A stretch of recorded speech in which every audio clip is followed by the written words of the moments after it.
All right. Welcome everyone to our last talk of the day, where we will be learning about integrating Jython with Java. So please give a warm welcome to Jim Baker and Shashank Bharadwaj.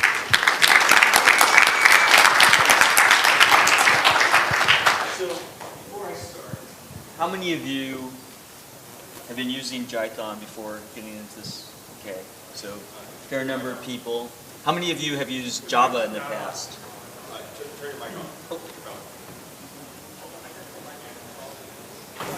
How many of you, that's much better. How many of you have been working with Java in the past? Which language do you like better? Python? Java? There's always someone. So I think one of the informal mottos of the Jython project is we write Java so you don't have to. Any event. So I'd first like to, since this is the only Jython talk that's being held this year, just a little bit of what's new in Jython. First of all, we just released beta 1 of 2.7.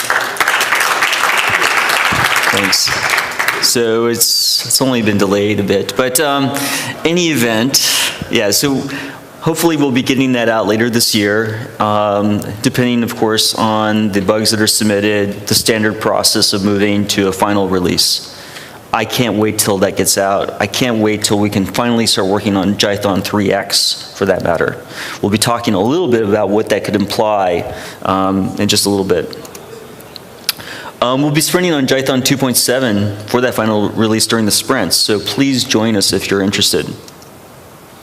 Why Jython? A lot of you have mentioned that you've used it in the past. Very compliant implementation of Python. Jython 2.5, of course, tracks CPython 2.5. 2.7 tracks, Jython 2.7 tracks CPython 2.7. So that's the logic of our versioning scheme. In general, why Jython? The Java ecosystem is huge and growing, and this size is even beneficial. I mean, yes, there's a lot of cruft out there in the Java ecosystem, but there's a lot of good stuff, possibly at your company, that you need to integrate with, and you would still like to write Python code, because everyone here, except for one troublemaker, said they preferred Python, and I agree with that. We even prefer it in the Jython project. I'll show you what I mean by that in a moment. Pick a domain, there's likely to be a library for it. It could be machine learning, it could be the Hadoop ecosystem, whatever. Interestingly enough, because of the compliance that we see in Jython right now, you typically don't see users of Jython really saying, we use Jython. They say, we use Python, and that's great. You just have to simply install the Jython runtime support, and you see that with Sickly, you see that with Pig, you see that with some other tools out there. And again, some of them are quite good. Why not Jython? We don't have the C extension API, C types, Cython, etc. Unfortunately, that's growing increasingly important in, say, the numerical computing space. That doesn't mean we could not address it, it just simply means we don't have it right now. It's certainly possible. Like just mentioned that in terms of integrating Java and Python, there are other integrations. So we have something like JEP, which embeds the CPython runtime within the JVM using JNI. And actually there's JPipe, which goes the flip side of that. It embeds the JVM within CPython using JNI. Two different alternatives. You could bridge between CPython and Java using some form of IPC, and this is, I'm sure, very common. You may be doing that right now. Or you can even use IPC between CPython and Jython. So for example, there is this pretty cool tool called ExecNet, and there's some other tools just like this. I just happen to like this one. And it uses a very efficient sub-process communication mechanism between Jython and CPython. And in this particular case, it is simply going and setting up a sub-process of Jython, communicating with that through a channel, getting results. So you can use, in this case, I took this example straight from the documentation. And of course, if you're looking at it, it's like, why would I use Java util vector? Isn't that the most old school tool or API we wouldn't use anymore because of locking issues and so forth? But nonetheless, it's there. Integrations are, however, very shallow. Issues around callbacks, being able to extend Java classes in Python, et cetera, all the things that are actually really easy to do from Jython. So again, with Jython, we have this high degree of compatibility, the reg test to prove it. I don't know if this has ever bitten anyone, so this is a great time to ask. Have you ever written crummy code? No, wait a second. Have you ever written code that depends on the finalization semantics of the garbage collector in Python? That is that you're depending on this reference going out of scope to ensure that it is closed. Now, I believe PyPy has the same exact issue. So the question is, did that make any sense? I just asked. And so, have you written that code? All right, makes sense? Written that code? All right, some people say yes. It is an important issue. The use of the whiff statement is the key to preventing that as a problem. That one usage, you're going to be writing better code that's not depending on things going out of scope, which may inadvertently not go out of scope to get something closed. And it will be compatible with PyPy, it will be compatible with Jython. Of course, Jython has no global interpreter lock. Sometimes I like to demonstrate what would happen if you tried to go. We have this from future import the GIL. Of course, we have a little Easter egg to say never is going to happen. Well, actually, we've been thinking about adding the GIL, so that's not quite true. But it would be just in order to support the C extension API. So it's not just a joke that I was making. There are some reasons to doing something like that. But it wouldn't impact code that did not depend on a C extension API GIL. I don't know how that's going to be reported on Twitter. OK, so just think, no GIL, never a GIL. And threading is currently efficient, unlike some of the examples that were presented yesterday with the PyPy STM. That's a great technology, but of course, if you're looking at threading right now, it works really well. Moving on. I won't even have time to get into this. OK. So to a large extent in this talk, I'm going to try to do some sort of metacircular approach where one thing that we like to do in the Jython project is we like to use Python as much as possible. In our tests, we test it that way. In our libraries, we obviously like to write our libraries using Python. And I'm going to be using some of those in presentation because I think those show off the level of Java integration that is available. And the model CPython. Same thing, tests and libraries use Python too. But again, not to the extent that we necessarily do, because we can reach back into the Jython runtime itself and get at what's going on there in terms of its public API, just as you would be able to from Java. Lastly on this, in terms of one of the reasons I'm bringing up these tests is because they cover a lot of corner cases. So you may have, what would happen if I had something like this? I would actually say, go look at what we've done here. You would find some useful source code in there to think about what's going on with Jython. OK. Little typo.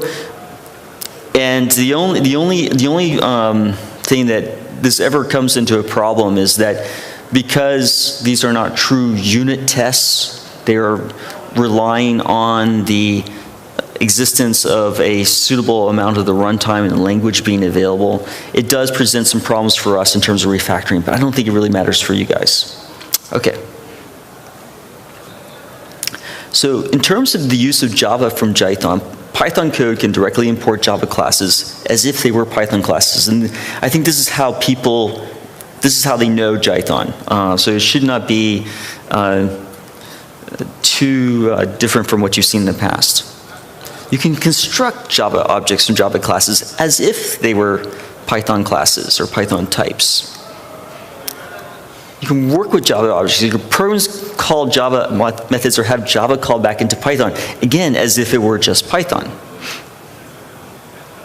And this integration, the reason it works at all is because we have built a proxy on the fly for you, bridging the difference between Java and what it looks like in Python in your code when you're calling Java from Jython. And you get something like this. So this is a classic example of code you don't want to think about having to write something like Apache POI, which allows you to read and write Microsoft Office documents. So, a good example of why you would want to do this is if you're looking at some vast trove of docs and you want to go and say, hey, I have all these Excel spreadsheets. I want to bring them into, some new system. This is an opportunity to do so. You can use Apache POI to go and read the spreadsheet. And look what you're doing here. You are able to go and import those Java classes as well as Python. So I have context lib built into the standard library. And I'm able to use standard constructs like the with statement. So I'm depending on the fact that I'm running in Jython 2.7, so I don't even have to say from future import with statement. I'm able to say with closing file input stream. That is coming straight out of Java. As well as closing HSSF workbook. That's coming straight out of POI. And be able to go through each of the sheets in the spreadsheet, the rows and cells and so on and so forth. And you have a classic loop, nested loop that you're doing there. But you're doing it in the context of Python, so you're able to go and interpret what's going on there in order to do some interesting work. So the scaffolding is really straightforward. The ability for you to do some interesting complex computation, you know what you got to do. It's going to be very straightforward if you have an idea of what problem you're trying to solve. So one of the things with respect to this is I would like to just point out some of the type equivalents here. And I just went and pulled this out from a chapter on Java and Jython integration from a book that I co-authored that's available at jythonbook.com. And there's a long chapter on this very topic. But the important thing to know is that there is quite a good equivalence between Java and Python. But we are doing some steps along the way to make that happen. So we use these following methods. We use toJava, we use Java to PY, usually used transparently. But sometimes there's significant overhead because of boxing and unboxing. That's one thing to consider in your code. So there are alternatives to doing that. And there are also some implications for how this boxing and unboxing works. The one thing I would want to point out about this, however, is even though this boxing and unboxing occurs in the actual function calls, it doesn't necessarily actually happen due to inlining by the JVM. Most JVMs inline very well, and we will be able to actually see better inlining in the future with stuff like the invoke dynamic support that Shashank, for example, has worked on once we get that in. So again, it's a common idiom to do boxing and unboxing, and therefore, as a common idiom that causes a lot of inefficiency without this sort of support, the JVM actually does a very good job in optimizing it away. Okay. I mentioned toJava here because you may be an example where you've written some library and you want to go and have this nice transparency between what's happening on the Python side and in the Java side. An example of this is what was implemented in datetime. And you can see it here. We have toJava is the method that you need to define for this particular type. It goes and uses this ridiculous class from Java, one of the worst classes in the standard library, unfortunately, for Java. The author of this freely admits he made a serious mistake in terms of making the types, datetime support mutable, and you can see it right there. What is this? Calendar clear? Calendar set? No, no, no.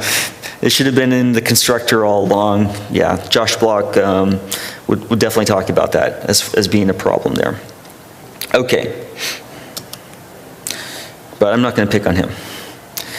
One thing that you would also want to consider with respect to Java that we're just seeing is that the choice of the method that is invoked on your behalf, if the method is overloaded in its signature, there's a fairly complex algorithm, which I'm not going to detail here right now, which selects which one. If it chooses wrong, you need to go and ensure that it picks the right one.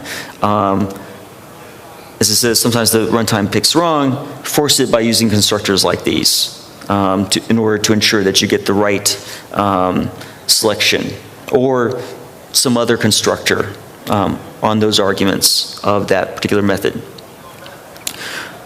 Another integration that you can choose is JSR 223. It's been part of the release since 2.51, although, to be honest, 2.52 was really when it became really usable. It's intentionally shallow, but we have seen it to be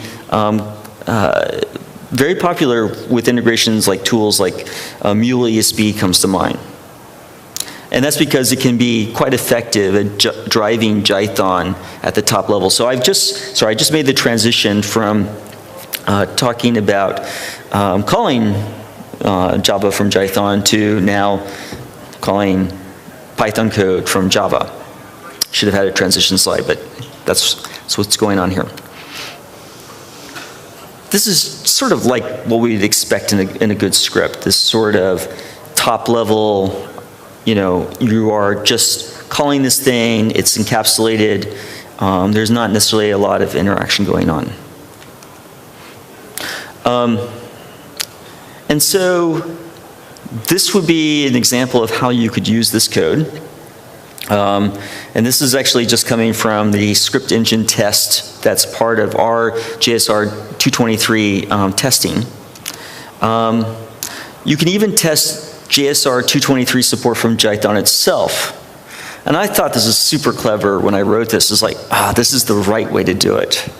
Why do I want to go and write, I know it's a little bit, it's not so much more noise, but I felt this was just the right way, and I have access to generators there, or I'm sorry, comprehensions, and I'm able to go and just write some very compact code to go and test this thing out. I was like, this is great. I'm loving it. If I'm saying something like that, you know that there's a problem. So, so all this is good, but not without issues as we found in our usage. I love this earlier. Sorry, I'm loving some snide comment I wrote earlier about 5 years ago, or whatever it was, 4 years ago. Earlier version of this test also tested so-and-so and so forth.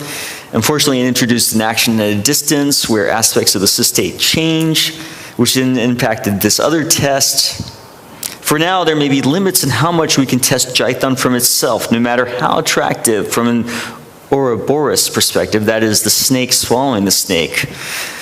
That may be, the snake swallowing its tail. Certainly worth revisiting in 2.6. Clearly I did not, or someone did not update that since then. But anyway, I just found this test earlier today when I was thinking about this. I think we need to let you talk, right? Okay. So there's an example of doing something very similar from Groovy, which is kind of interesting in terms of being able to take advantage of this from some other language. And I am just going to, if we have time, we'll move back to some of these interesting topics, but let's go and let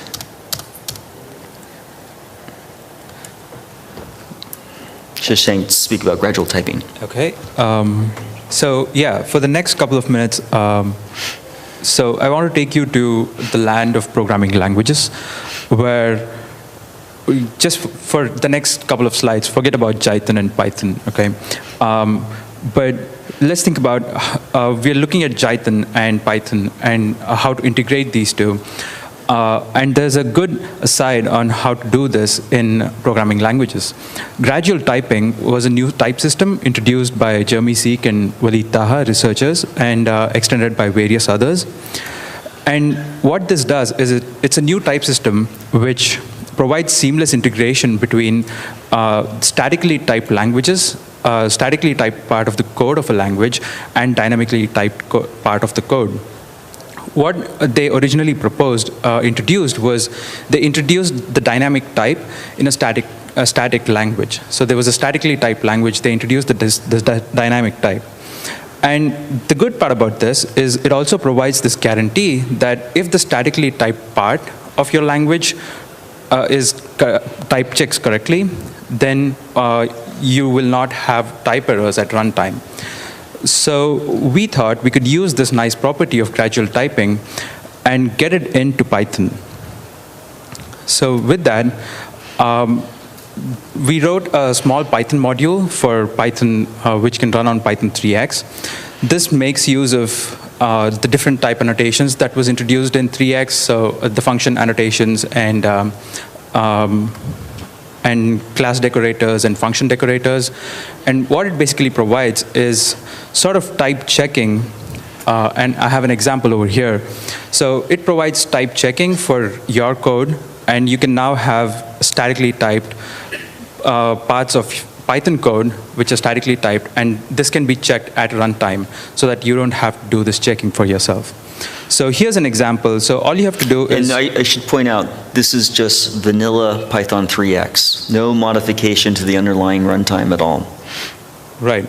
So all you have to do is, let's say you have your awesome API that you want to expose to the outside world. But you know this API can be abused in various ways. So what usually happens and what developers usually end up doing is they have a bunch of checks to make sure to sanitize their inputs, to make sure that the input is of the correct type.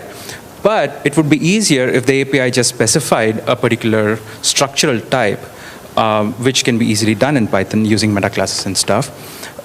So here's a very simple dumbed down example. So you have this from gradual import typed, and in your API, you would just annotate your API with @typed. And then all your API, you would use function annotations to say that the inputs have to be ints, and the return type has to be int. So the answer to life, A and B have to be int, and the return type of that function has to be int. So once you say that, the use of the API in the use API function can pretty much do whatever it wants, but if the input, so a print of x.answer to life, 10 and 32 would print out 42, as you would expect. But if you pass something like hello in there, so which is a string, now it throws, the gradual module itself throws an error saying, hey, I expected an int, but got a string. So this is very useful because the developer now does not have to go and drill down to your library code and fetch and figure out that they passed the wrong input. Now they directly know that they had to pass an int instead. And this works beautifully if you want to document your stuff as well. So this is a good documentation. And of course, what we see with this is you may think, types in Java, obviously statically typed, that's what we expect of Java code. But we want to be able to marry these things together. And here we have. Right. Mm-hmm. So just before that, you can go get it at, you would just pep install it and get this module. And we're still working on sort of accurate representations of objects and working on blame tracking. Okay, so yeah, about the Java integration as well. This is a very good candidate for Java integration because it's statically typed Python code.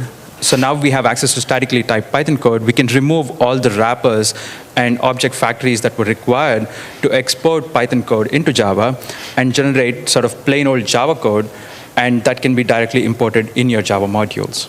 so reduces the proxies involved, and this could enable optimizations in Jython itself, because now we know the type of what you're declaring, so we know if it's an int, we don't have to create this whole big space for it, and enable optimizations for you. With that, if you have any questions.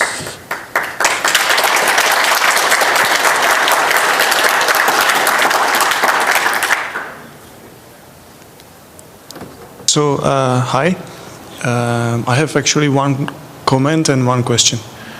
In one of your slides, you have shown a project called GEPP, and I would like to bring to your attention or to attention of the audience one library called JCC, which is a very nice library for wrapping Python libraries or Java libraries. You can, using JCC, it's spelled like Java CC, you can include inside your Python code any Java library, and you can do the same thing the opposite direction.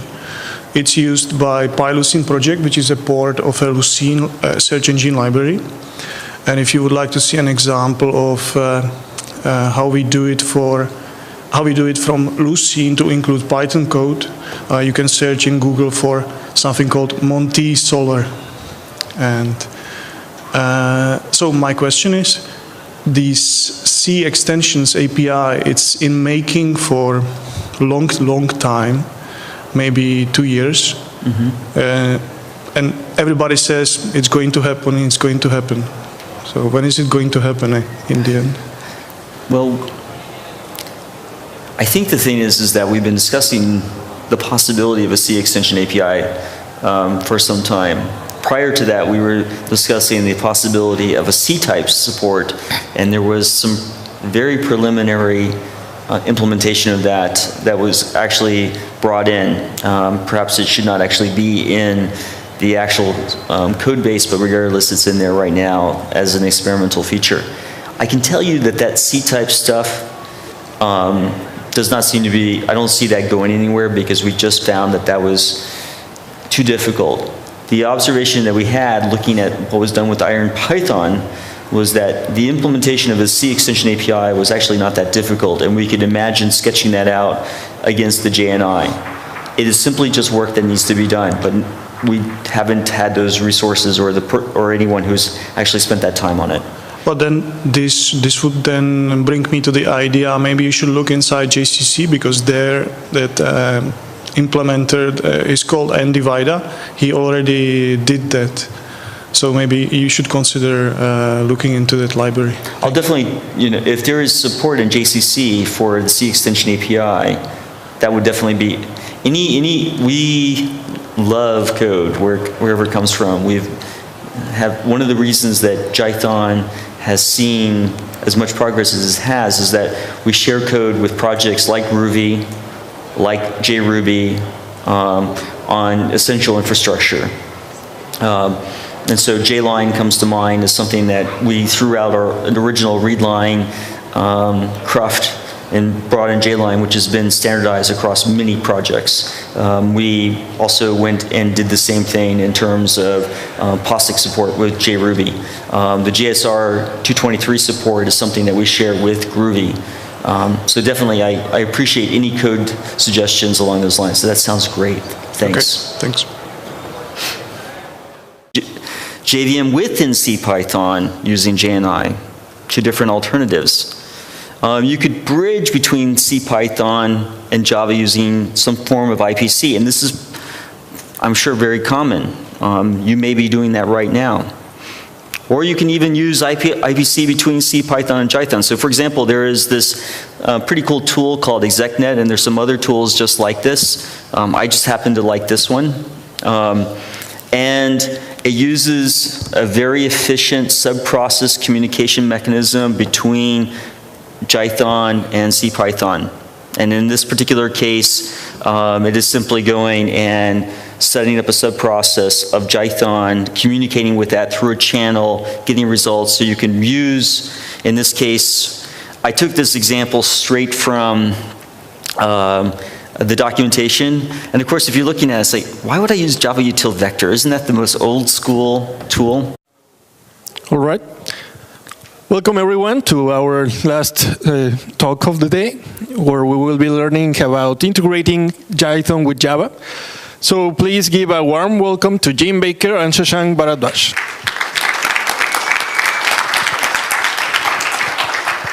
So before I start, how many of you have been using Jython before getting into this? Okay, so fair number of people.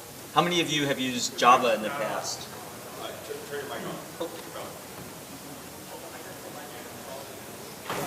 How many of you, that's much better. How many of you have been working with Java in the past? Which language do you like better? Python? Java? There's always someone. So, yeah, so I think one of the informal mottos of the Jython project is client implementation of Python. Jython 2.5, of course, tracks CPython 2.5. 2.7 tracks, I'm sorry, Jython 2.7 tracks CPython 2.7. So that's the logic of our versioning scheme. In general, why Jython? The Java ecosystem is huge and growing, and this size is even beneficial. I mean, yes, there is a lot of cruft out there in the Java ecosystem, but there's a lot of good stuff possibly at your company that you need to integrate with, and you would still like to write Python code, because everyone here, except for one troublemaker, said they preferred Python, and I agree with that. We even prefer it in the Jython project. I'll show you what I mean by that in a moment. Pick a domain, there's likely to be a library for it. It could be machine learning, it could be the Hadoop ecosystem, whatever. Interestingly enough, because of the compliance that we see in Jython right now, you typically don't see users of Jython really saying, we use Jython. They say, we use Python, and that's great. You just have to simply install the Jython runtime support, and you see that with Sickly, you see that with Pig, you see that with some other tools out there. And again, some of them are quite good. Why not Jython? We don't have the C extension API, C types, Cython, etc. Unfortunately, that's growing increasingly important in, say, the numerical computing space. That doesn't mean we could not address it. It just simply means we don't have it right now. It's certainly possible.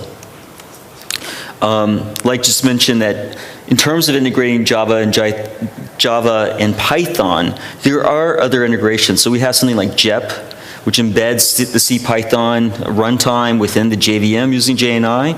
And actually there's JPipe, which goes the flip side of that. It embeds the rewrite Java so you don't have to. Any event. So I'd first like to, since this is the only Jython talk that's being held this year, just a little bit of what's new in Jython. First of all, we just released beta 1 of 2.7. Thanks. So it's only been delayed a bit, but any event, yeah. So hopefully we'll be getting that out later this year, depending, of course, on the bugs that are submitted, the standard process of moving to a final release. I can't wait till that gets out. I can't wait till we can finally start working on Jython 3x, for that matter. We'll be talking a little bit about what that could imply in just a little bit. We'll be sprinting on Jython 2.7 for that final release during the sprints, so please join us if you're interested. Why Jython? A lot of you have mentioned that you've used it in the past. Very complete.